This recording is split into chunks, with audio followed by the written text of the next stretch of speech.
What is happening now is, I call it lawlessness, because, you cannot find or seek any protection anywhere. The regime is not willing to start any negotiations. They think they are in control of the situation as long as they apply repressions. The authorities are kind of trying to show that they don't really care, they're not scared of these sanctions, but at the same time, they're asking not to impose the sanctions. I think the most kind of problematic part behind it all is that they don't have a future vision of Belarus. They don't offer a positive agenda in any kind of way.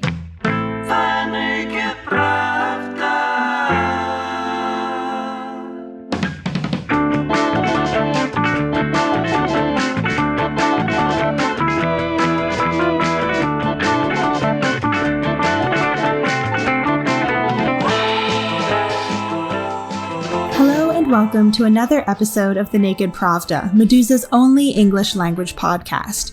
I'm Eilish Hart, the news editor for Meduza in English, and this week I've put together an episode that looks back on the past 6 months of opposition protests in Belarus. The protests began in August 2020 when election officials declared that Alexander Lukashenko had won his 6th consecutive presidential term. The mass demonstrations were met with a violent police crackdown, which, in combination with the onset of winter, led opposition protesters in Belarus to adopt new tactics for expressing their discontent. To find out more about the current political situation, I invited 2 experts on the show to talk about how the opposition movement has evolved and how Lukashenko's regime has managed to withstand the protests. We started our conversation by talking about the All Belarusian People's Assembly, a congress of delegates from across the country that takes place every 5 years. This year's event was held on February 11th and 12th, the same week the opposition protests entered their 6th month. It was the first major event since the elections for the regime. So for them, institutionally, they were setting quite a lot of expectations for different societal groups in Belarus. That's Maria Rochova, a doctoral researcher at the University of Oslo whose work focuses on symbolic politics and identity in post-Soviet autocracies. Previously, there were talks about that they will announce certain constitutional reforms. They were also creating different expectations that they would offer certain concessions, institutional concessions. So overall, there was this kind of moment from the elections leading to this specific event. But I think it's also important kind of as a symbolic kind of aspect of what it represented. From a more symbolic perspective, I think they were trying to create a gesture that is aimed at the remaining supporters of the regime in Belarus. So they were presenting it to people who were not vocal, who were rather silenced by the protesters. So they were trying to show, here there is a forum for you. So they created, special bags for them. They created as well a buffet from them. So they are as well trying to kind of mark it as their own kind of place, and they were talking directly to this specific audience. But at the same time, all this kind of things that were we expected from this assembly didn't create a moment for the regime later. So they announced kind of constitutional changes that were not even presented. Again, there were talks about that there will be a constitutional amendment. It will be drafted. They also didn't bring any specific timeline of any kind of constitutional changes. So overall, I think it was just mostly a symbolic, very propaganda type of event that created a lot of media noise in Belarusian state media. It sounds like this is kind of an event for Lukashenko to get up and kind of speak to his political base. Is there anything concrete that he's offering them in terms of incentives, I guess, to legitimize his presidency and keep him in power? I don't think that they are offering anything at this moment. I think mostly they offer that basically if you offer your consent or you are complicit in supporting this regime. So this kind of complicity will be protected by the regime. So I think here mostly it marks that they are ready to protect them in many different ways, and they are able to show that they will create them those safe kind of spaces if they're willing to commit to this propaganda messages, to the statement that the official line proposes. Those who are not complicit, they should live in danger. They're might be fines, it might be administrative arrest. People could, can knock on your doors at any time. But here with us, you're kind of in this kind of safe harbor. I asked a similar question about the purpose of this year's All Belarusian People's Assembly to Hanna Lubakova, a journalist from Belarus who's also a non-resident fellow at the Atlantic Council think tank. Basically, that assembly was kind of a session of group therapy. Like it was important, obviously, for several reasons. Firstly, because Lukashenko promised that the assembly would discuss the constitutional reform, and it did. Some details about the reform appeared only towards the end of his speech. So he's kind of postponing even conversations about possible amendments. And obviously Belarusians expected it to be sooner, but the reason why Lukashenko is postponing the reform is because he feels stronger and more confident now, so he doesn't feel that he needs to change anything. Another kind of important aspect of that assembly, it was supposed to be a national inclusive dialogue. Lukashenko himself promised that the entire spectrum of opinions on what's happening in the country would be presented at the assembly. In reality, however, no Lukashenko's opponent was present. There were several messages to Russia sent during the assembly. It's obviously because Lukashenko understands how important is to kind of keep the Kremlin on his side. And he kind of himself many times appealed to Putin, saying that they are in the same boat against this, collective West presented as the enemy, and that protests in Russia are a continuation of the protests in Belarus. So it's important to fight it together. Also, Lukashenko mentioned the conditions under which he would leave. And he said that he would leave if the protests stop and that there would be guarantees for him and his closest circle. But I would say that, people in Belarus do not necessarily believe in such promises because, Lukashenko, we all know that it's obviously in his interest that the protests stop, so that he can say that, it's all fine in the country and there is no dissent anymore. And I would say that it might have been a message to Russia again, that, there is some room where he can actually reach a compromise and kind of show that he's ready to leave or he's ready to have a constitutional reform, whatever. In reality, he would postpone it as long as he can. I would say that, the assembly also has shown that Lukashenko is not ready for more serious concessions. He's ready to talk about some potential, steps, but it doesn't mean that they would happen.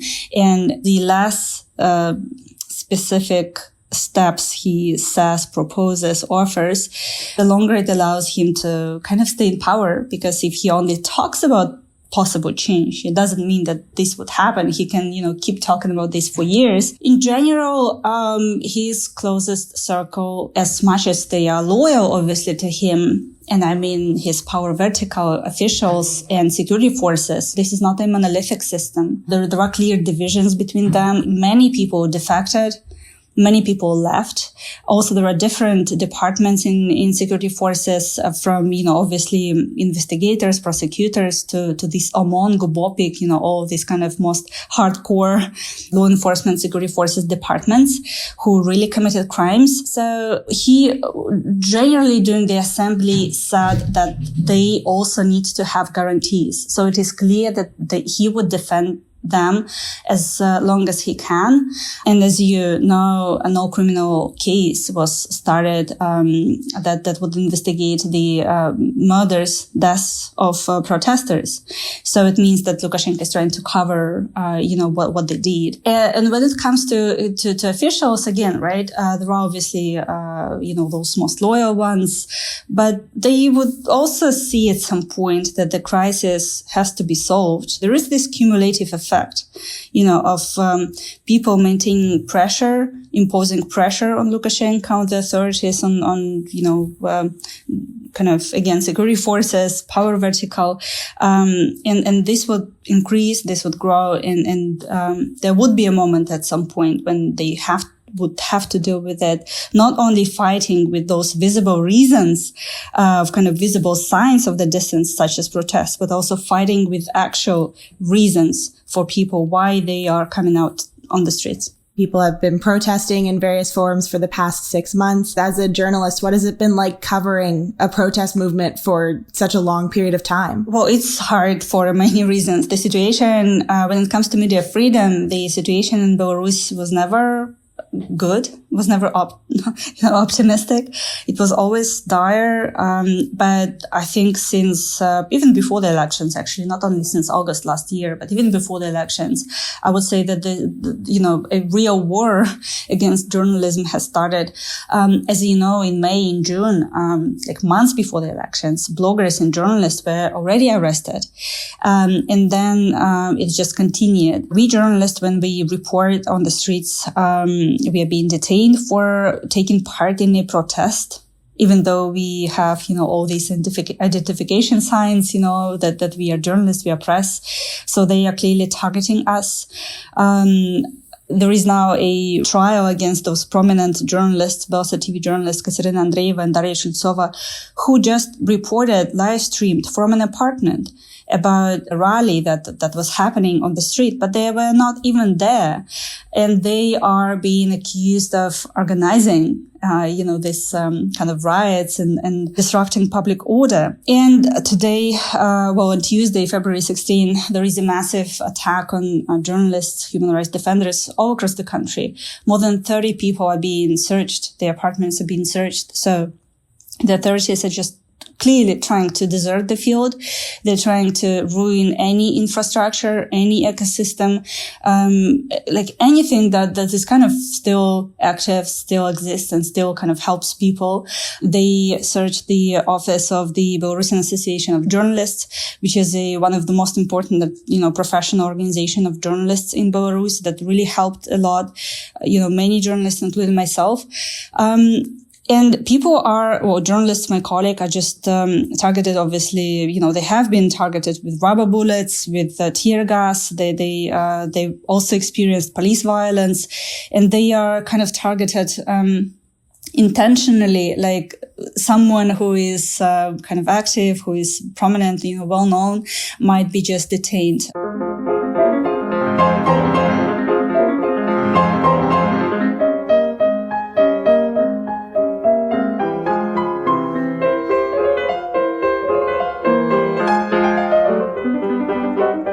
Going after the media is a very kind of clear response that the authorities have had to the opposition movement. And then obviously the demonstrations have been violently suppressed. What other tactics are the authorities using to try and kind of quell dissent? Whatever organization or infrastructure or a platform exists, it's active and helps people. It's well known and people use it. The authorities are just trying to crack down on it.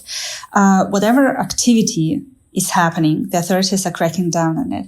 Only this weekend, at least 100 people have been detained. And among those people were, imagine, folks who just attended a concert. So the authorities just all of a sudden thought that it's just very dangerous. And, this more than 60 people have to be detained. And also like a few dozen people who went skiing. So they're just, they're just detaining people. And there are cases, there are this, hundreds, dozens of videos that we receive, from different, cities, from different towns showing that, people are just being detained for basically, just going out, leaving their apartments. And this is this atmosphere of fear that the authorities are creating. It works in some way because, well, firstly, people just don't feel safe. They don't feel secure. And because they receive so much information about these repressions, happening all over the country, they also feel powerless. What is happening now is, I call it lawlessness, because, you cannot find or seek, any protection anywhere.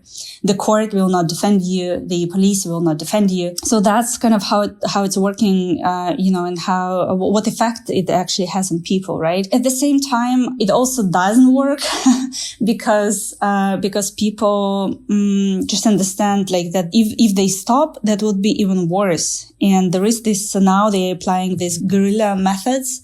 They, put stickers or hold white, red, white flags and then, or go in shopping malls and sing some kind of national traditional songs, and then they disperse immediately so that they are not detained.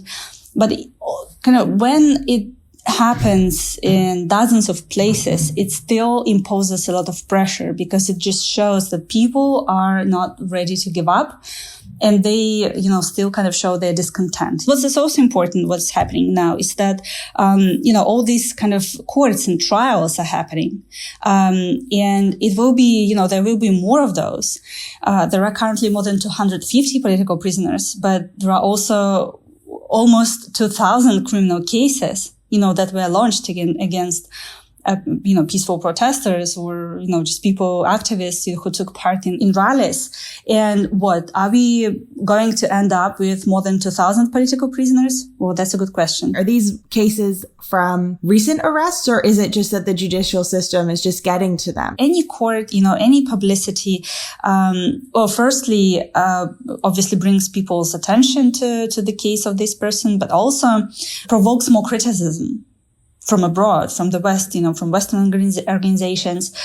And if this case, if the authorities give up on the case and this person is released, it shows a signal that, for people that they kind of don't have to be afraid, that they can continue protesting because it's still possible that the authorities are releasing someone.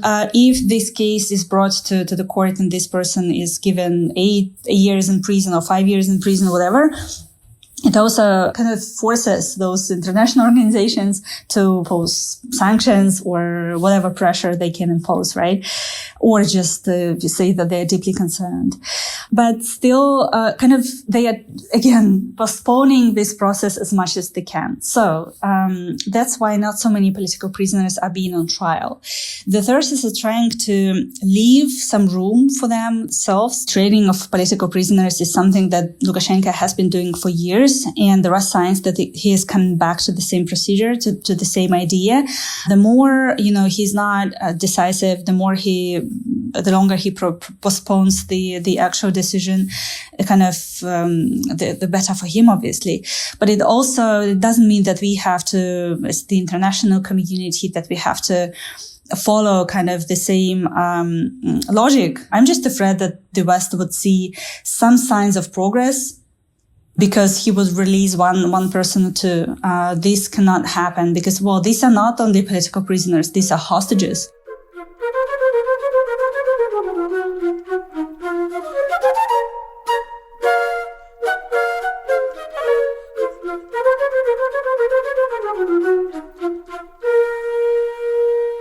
Pressure and threats from the authorities have driven a number of Belarusian opposition figures to flee the country, including Svetlana Tikhanovskaya, who became Lukashenko's main political rival during the 2020 presidential elections. Tikhanovskaya is now living in exile and leading a unified opposition from Lithuania. So I asked my guests to explain how Tikhanovskaya's role in the opposition movement has changed over the last 6 months. I think her role involved with the results of the election. So she received additional legitimacy, not from the official results, but from public mobilization campaign after the election. So we still don't know the official results, but the massive election fraud and additional election observation helped to indicate the public opinion that she actually managed to mobilize voters and gain quite a lot of votes in this election. So this definitely helped to legitimize her status as a leader of her kind of democratic movement or protest movement in Belarus. But then, of course, this period in post-election that resulted in her forced exit from the country was also problematic. It was, it followed by a number of arrests of leading figures in Belarus, and we ended up with almost all leaders either behind bars or in exile. So she I think, took here a leadership role in establishing herself in a foreign policy dimension. Her office mainly deals with representation and lobbying of Belarusian interest in foreign policy, so meetings with foreign leaders and different international organizations who might as well help to maintain Belarus on the political agenda and to discuss sanctions or different initiatives that might help Belarusians and the protest movement in a position. There is, of course, different dynamics. So there is this kind of one type, which is institutionalized movement who supported her. On the other side, the protest movement became quite diverse, really representing different groups and people who were protesting for not just against the regime, but against the violence, against this massive repressions and ill treatment in detention centers. So they might have as well different opinion on who might represent them. Overall, I see right now that yes, there's still Svetlana Tikhanovskaya represent an important part of Belarusian society. So people who are active protesters, people who still fight against the regime, but she might not represent all people involved in the protest mobilization since August. It's very hard to communicate with people because, well, many are just afraid to get in touch, to have any contacts. And despite that, well, Svetlana Tikhanovskaya's team and herself, they have calls literally every week with different social groups inside the country, such as medical workers,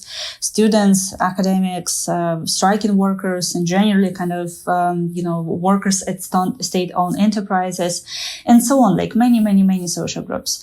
So this is important. Like, this means that there is this connection, between those people who are based in Vilnius, abroad, or Warsaw, or Riga, whatever place that they are based, with those people on the ground.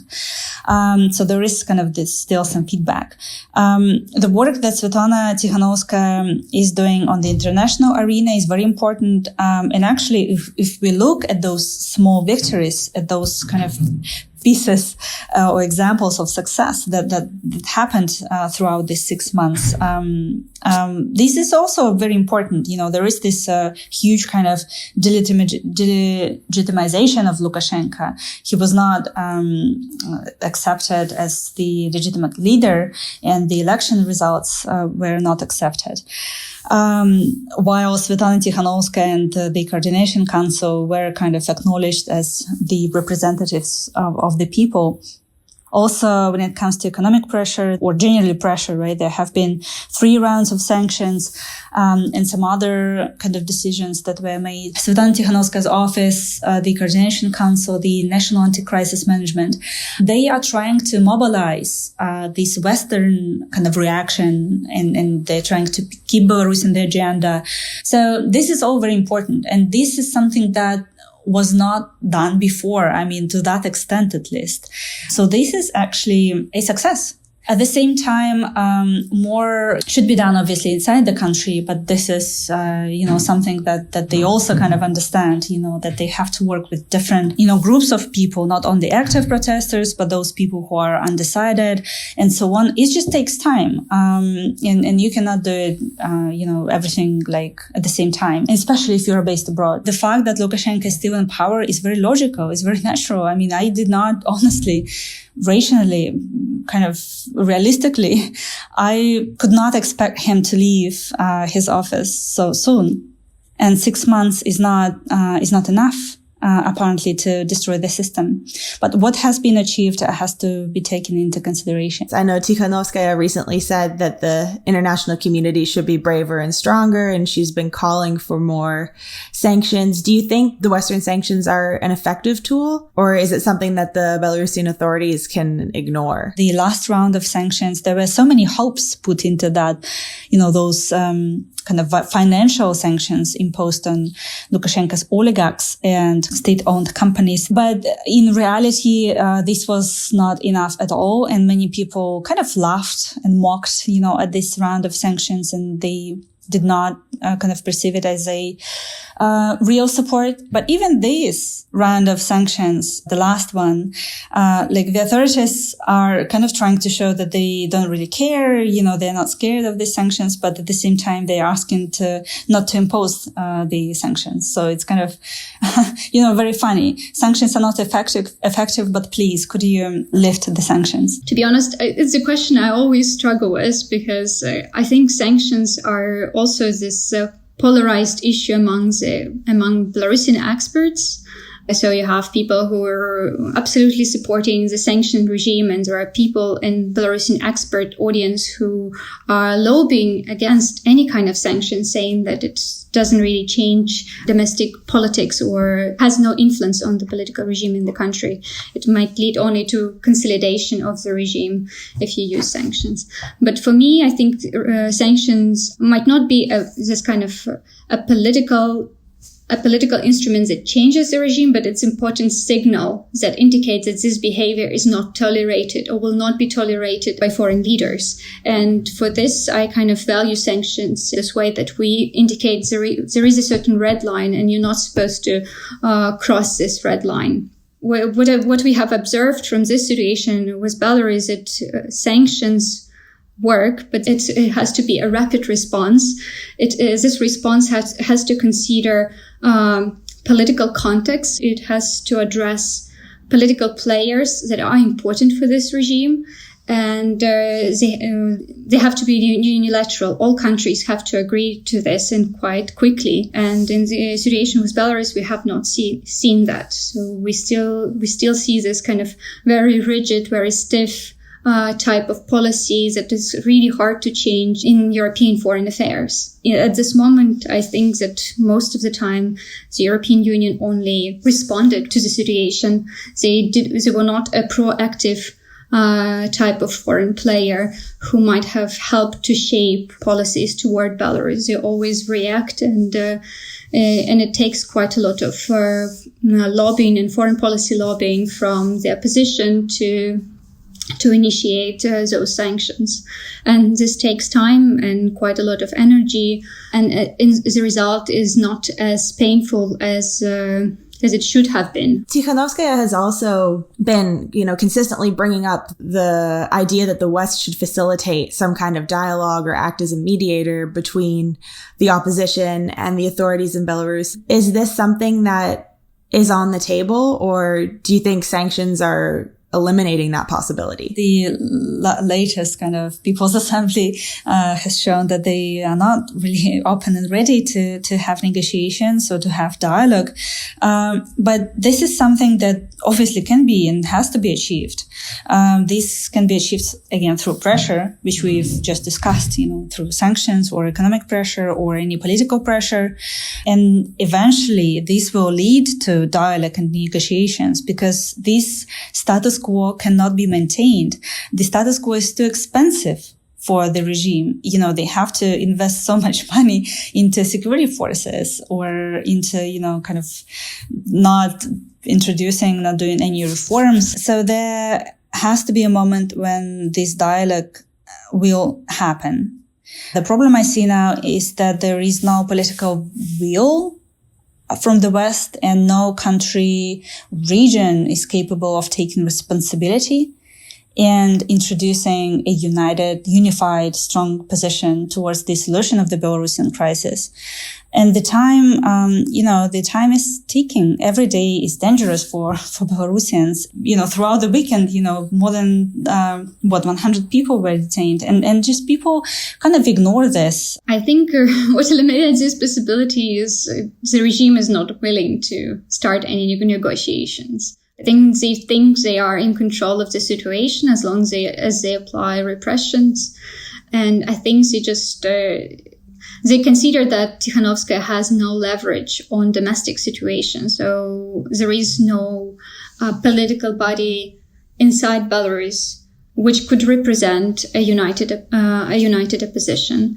But at the same time, if somebody will try to establish any kind of political body who will represent a united opposition voice, this group will be either jailed or forced again to exile. So overall, I think it's just no willingness from the regime, because they control the situation. Second is as well, they get quite a lot. Lukashenko gets the backing of Russia. So if there was some push from an important foreign actor, such as Russia, who would force them to either to continue with constitutional kind of reform, or at least start a certain type of dialogue, or at least a forum or something that could create this vision of a dialogue, maybe then they would consider initiating something. But overall, there is no pressure for it from anyone, basically, except of course the European Union and other foreign actors. But from Russia and domestic kind of elites, there is no initiative for this type of dialogue. In this situation, then, do you think that Russia has more leverage in terms of pressuring the Belarusian authorities to resolve the crisis? I think that they do have a significant leverage on the regime, because right now they're the main backer or the main supporter of Lukashenko. I think overall they are interested in restoring a certain political stability in a way that there is no significant crisis that takes form in massive repression. So I think they just don't want to see the picture of people being detained. They don't want to have that image can be printed in international media, an image that is visible for the international audience. I think they don't want to see that. And in this way, maybe they are interested in resolving the situation. But I think Lukashenko overall kind of provides guarantees that this situation is resolved in a way that there is no more significant massive rallies and so on. So he's able kind of to sell it to Russia, saying that the situation is resolved this way. So it will be interesting whether the new kind of meeting between Lukashenko and Putin will result in kind of new demands for example, for constitutional reform. While some analysts have argued that the protest movement in Belarus has stalled, others maintain that large-scale demonstrations could resume in the spring. So I asked my guests to weigh in on the likelihood of opposition protesters returning to the streets. With the current level of repressions, I don't know if people are ready to go out to the streets. It doesn't mean that the discontent has stopped. Not at all. It's hard for me to say what would be a right decision, to kind of ask people to go out to the streets, knowing that there would be a crackdown, or just postpone this. But I definitely know that this discontent has not stopped. This is confirmed by sociological research, but also that's something that I saw before the election. When I traveled across the country and I went and talked to people all over the, these regional towns, in Minsk, they were naming so many reasons. They were telling me why they want Lukashenko to leave. They were tired of him. There were so many economic reasons, the pandemic and everything. And they wanted change. And even before the election, I knew that, this society has evolved and this society has changed so much. So there is no way back. I'm just kind of seeing this revolution as something that has just started. It's not like in half a year, in several months, you would destroy the system that was built for 26 years. It would take longer, but the society is definitely ready. I think there are important days coming up. So they are symbolic, not for this specific movement, but they have been symbolic in Belarusian history. So on the 25th of March, there is a Freedom Day, one of the key dates in the history of Belarusian opposition. Several years ago, it was even possible to organize a big concert dedicated to 100 years of establishing Belarusian People's Republic in the center of Minsk. And now, of course, it just feels, not even possible to organize any type of official gathering that will be permitted. So overall, I think we might see some mobilization, but the repressions are so massive that I think that people who still remain in Belarus, they might consider consequences of participating. Right now, I think we have to wait until a certain kind of maybe critical moment or critical event that might happen. At this moment, I see that there is a lot of the data that we receive from public surveys indicates that just there is erosion of public trust in the state institutions. There is erosion of public trust in any kind of, official institutions. So overall, I see significant discontent that, or that just needs a moment or just needs this kind of date to actually erupt. But at the same time, it's hard to predict when it erupts and what will trigger such a significant mobilization as we have observed last year. So you mentioned survey data. When you're looking at those numbers, is there kind of an indication that society is kind of split and polarized? Or is there like a significant undecided segment of the population in terms of like support for the regime or the opposition? Well, the data that I have seen insofar indicates a significant polarization of society and significant politicization. What it means is that polarization happens in certain kind of who they support. And there are like even three groups, not just supporters of the government and opposition, but also people who prefer not to state their opinion. And this group might grow as well with more mass, for example, mass repression or even targeted repressions. The second part is politicization, and this happens that people are much more aware what is happening in the country. So they do read news, they get updates, and they critically engage with information. This is very important because when you have informed public, it's much harder to use propaganda and state propaganda to influence public opinion. So in this way, I think the younger generation, they're much more critically engaged in societies. They engage with different sources and different media in getting informed.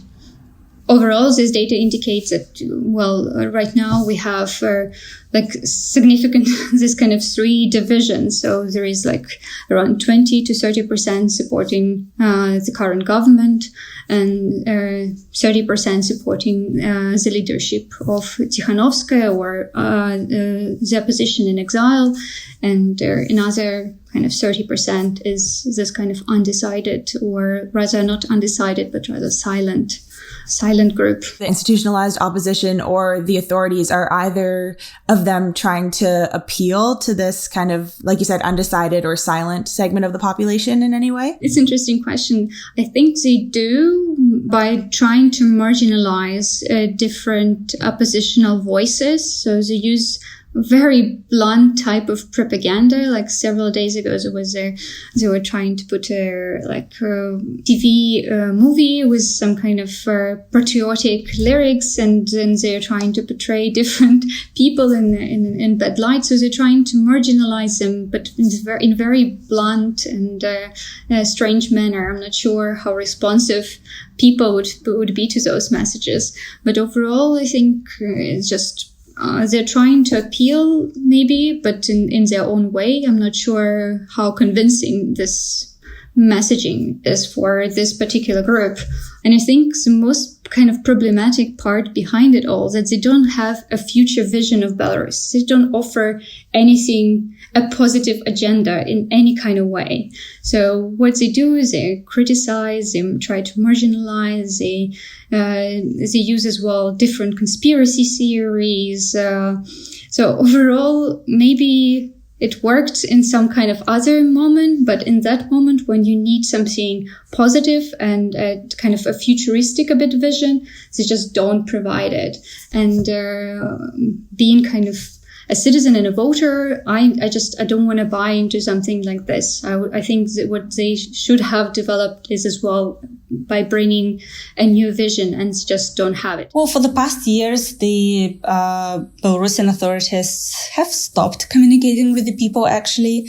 I think after 2015, Lukashenko really kind of started ignoring, what the population, what citizens think, because there were no major protests, and they kind of, they did not have any positive agenda. They did not really have anything to offer the people. They don't seem to appealing to anyone, really. You remember the inauguration of Alexander Lukashenko was a secret one. So he invited a few, 100 people and held it just for himself.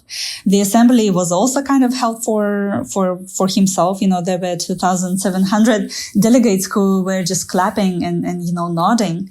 He did not appeal to the middle class. He did not appeal to businesses. He basically said at the assembly that, everybody can be detained. Just do not protest. We can put you all in prison, which means that he doesn't really care about the economy himself. This revolution is obviously about dignity, about human rights, about political rights, but people also will have to eat.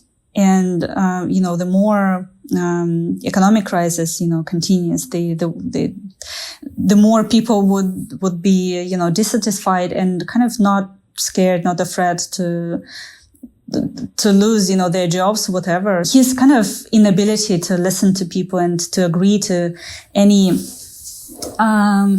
concessions is also a great mistake of his. So eventually, it will bring more discontent. Those political repressions, they targeted not only, political organizations. They really targeted civil society at large. It's like from cultural initiatives to even businesses that supported actually, the opposition and who were involved in strikes or who closed their businesses on certain days. So, those, actors who shaped quite a lot of, public space. They shaped how Minsk, for example, looked like in recent years. They were forced to close. They were forced to flee or to relocate.